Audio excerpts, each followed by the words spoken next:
So this originally started off as hanging with LAVS, one camera. It was my cell phone, and I would set it up with the salt and pepper shaker, and then whoever I was hanging out with that day is who I was interviewing. And so I have to know you to be on this show.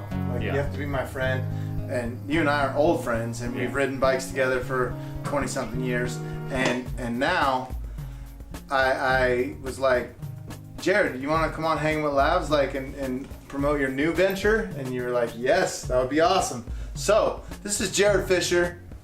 Some of you may know him as the guy with massive calves that rides mountain bikes all over Blue Diamond and lives in Blue Diamond, and also owns Las Vegas Cyclery, and he's done everything he can in his whole entire life for bicycles. So I love this man regardless. But now he has a new venture. So what do you got going on now, Jared? So now we are, as in myself and my awesome wife Heather, we have set our, actually it's Escape Adventures is our company. Las Vegas Cyclery is one of our bike shops. We are running for governor of Nevada now. So we're now stepping aside from the business and going to be trying to make life better for everybody in this state. Okay, I like it.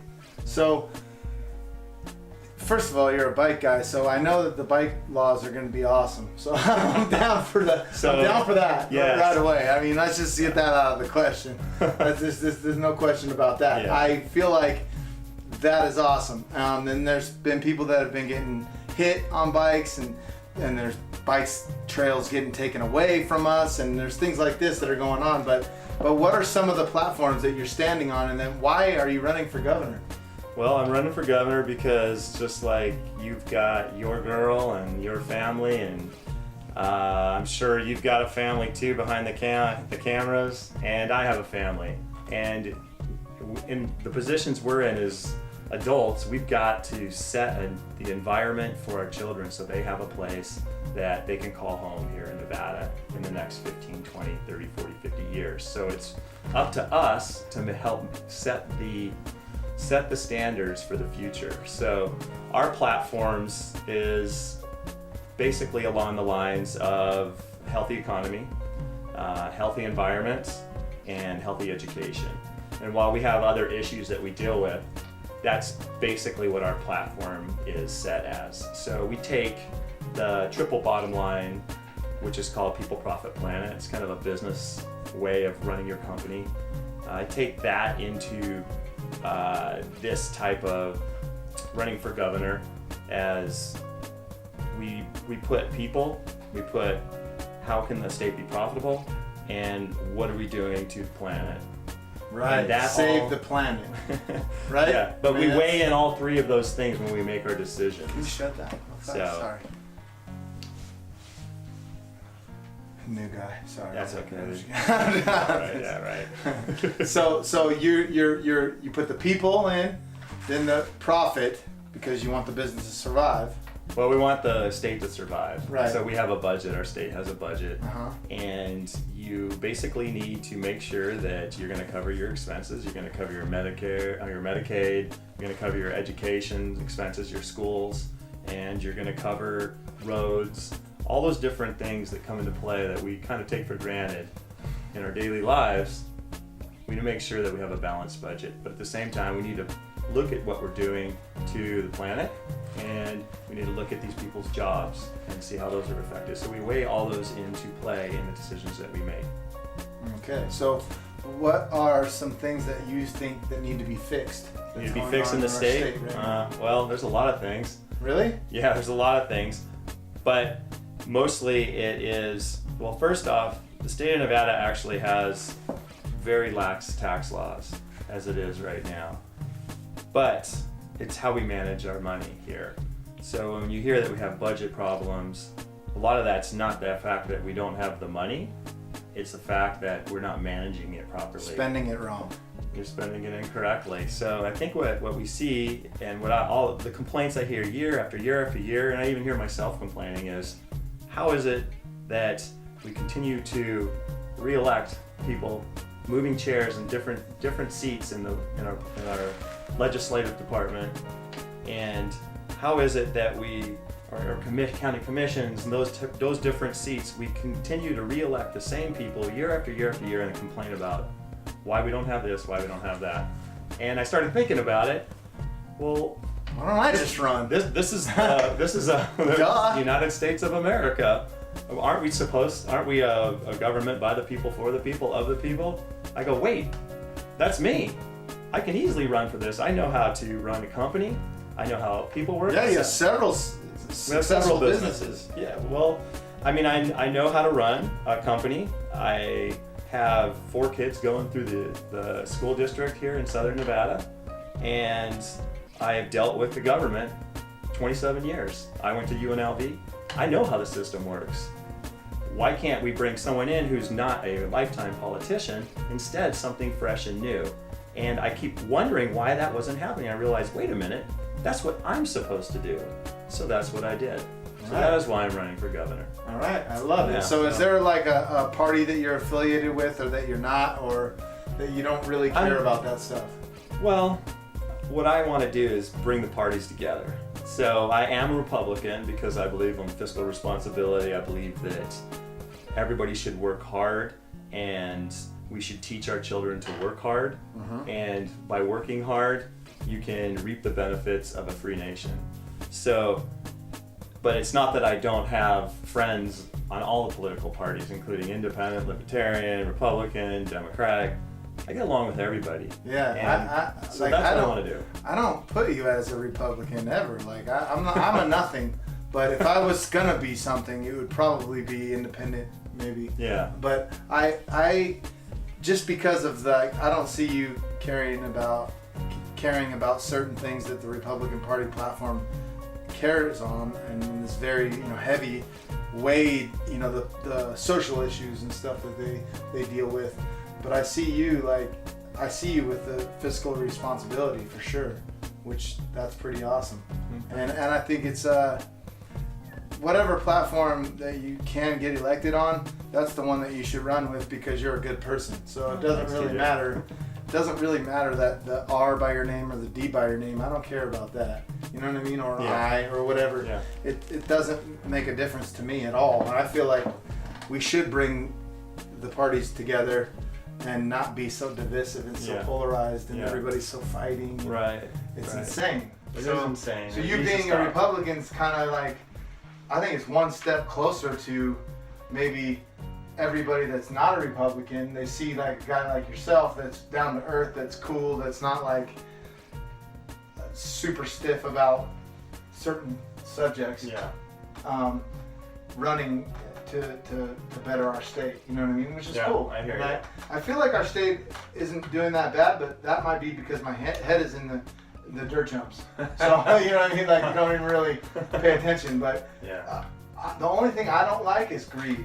And that really bothers me, that when there's somebody that's got just a bunch of greed involved, and I don't like that at all. Yeah. Well, so, that happens that happens in political parties, and that happens in the private sector, and that's something that human beings, over the course of history of life, you've got greedy people, and the question is, how do we work around those greedy people, or how do we learn to work together and show them that there's other ways? You don't always, like, I've never been motivated by money in my entire life. I know that. I can vouch for this guy. I know that for a fact. I mean, I understand we need the money, we need to run our companies. Yep. I have 50 employees that I need to employ. I have to have an income. But beyond that, I'm not motivated to make more money. I've always stopped myself from trying to become more and more wealthy because it doesn't bring me happiness. But unfortunately, for some people, money is what drives them. And I understand where you're coming from. Right. It can be frustrating, especially when you see it from that type of viewpoint, like our viewpoint. Yeah. But learning to work together with those people. That's so crazy that we have the same viewpoint. Yeah. You know what I mean? That's like BMX freestylers. Yeah. Yeah. So I think people really need to like start having these conversations, because I would never have guessed that I'm going to get along so good, or that I have lifelong friends that are Republicans, because I have so many gay friends, for instance, and like I come from an industry where there's there's a lot of gay dudes, and I'm friends with them. Some of my best friends are gay. But Republican Party sometimes is maybe they say that they don't like the gay issue or they're not into it or whatever, and it's like something that's maybe misconstrued because they don't really talk it out and they don't really pay attention, and just talk to people. Yeah, there's a lot of issues like that. I mean, it can go. You've got the gun rights issues. You've got gay issues. You have the abortion questions. All those different issues. But some of these issues, like, we're just gonna have to learn to agree to disagree at points and still work together on the core issues that actually make the difference for the future of our country, our state, our country. And a lot of those issues, while they're not saying they're not important, I am saying that those are more special interest issues, and we should talk about them. We should also not forget that there's economic issues that affect our jobs. There's environmental issues that affect the health of our planet in the future. These are big deal issues that are, unfortunately or fortunately, in my opinion, they need to take a little bit of a precedent over some of the special interest issues. Because if we don't take care of these other things, none of these special interest issues are even going to matter. That's right. You're 100% right. Like, see, that's exactly what I say. Like, there we are. If you don't care about our planet, then you don't care about anything. Because that is the number one. Like, our planet is number one. Like, if you don't have the planet, I don't care what job you have, it's not going to pay you enough. Yes. You're not going to move to Mars. So, at the end of the day, the number one thing should be what he's talking about is our planet, and our and that's part of his platform is people, profit, planet, and that's pretty damn cool. That's something I can get behind. Thanks, TJ. I love it. Awesome. Cool, man. Good stuff. So, what's next? When are the elections, and when can we vote for you? So, one thing I want to point out, and I think this is the most important thing, is as Americans, if you don't vote, you're not doing your job as an American. It is so important for us to all get out and vote, because otherwise, if you complain about something, you have no grounds to complain for it. You get out there and you vote, then you're voicing your concerns, and you're trying to do something about it. So I encourage everybody to get out and vote. At whatever capacity it takes, take the time and think about the future of your family and everybody else's family and the planet. Get out and vote. So what's next for us? We've got primary elections next June. Okay. So we're way ahead of the schedule right now. I love it. But we are going to be doing a lot of organic groundwork, grassroots campaigning. So that's why I'm loving coming to talking to you today, because we're way ahead of the game, and we really want to get the word out there. It's going to take some time for people to absorb a lot of these issues, like things that I've said here, to kind of take them in, look a little bit into these issues and see what's important to you, think about them, and then make sure you're registered to vote. To get out there and do it on I'm not sure which day it is in June, but the primaries are next June. So, and then we've got the general elections in November. So next for us, I'll probably be out on another adventure around the state of Nevada on my bike.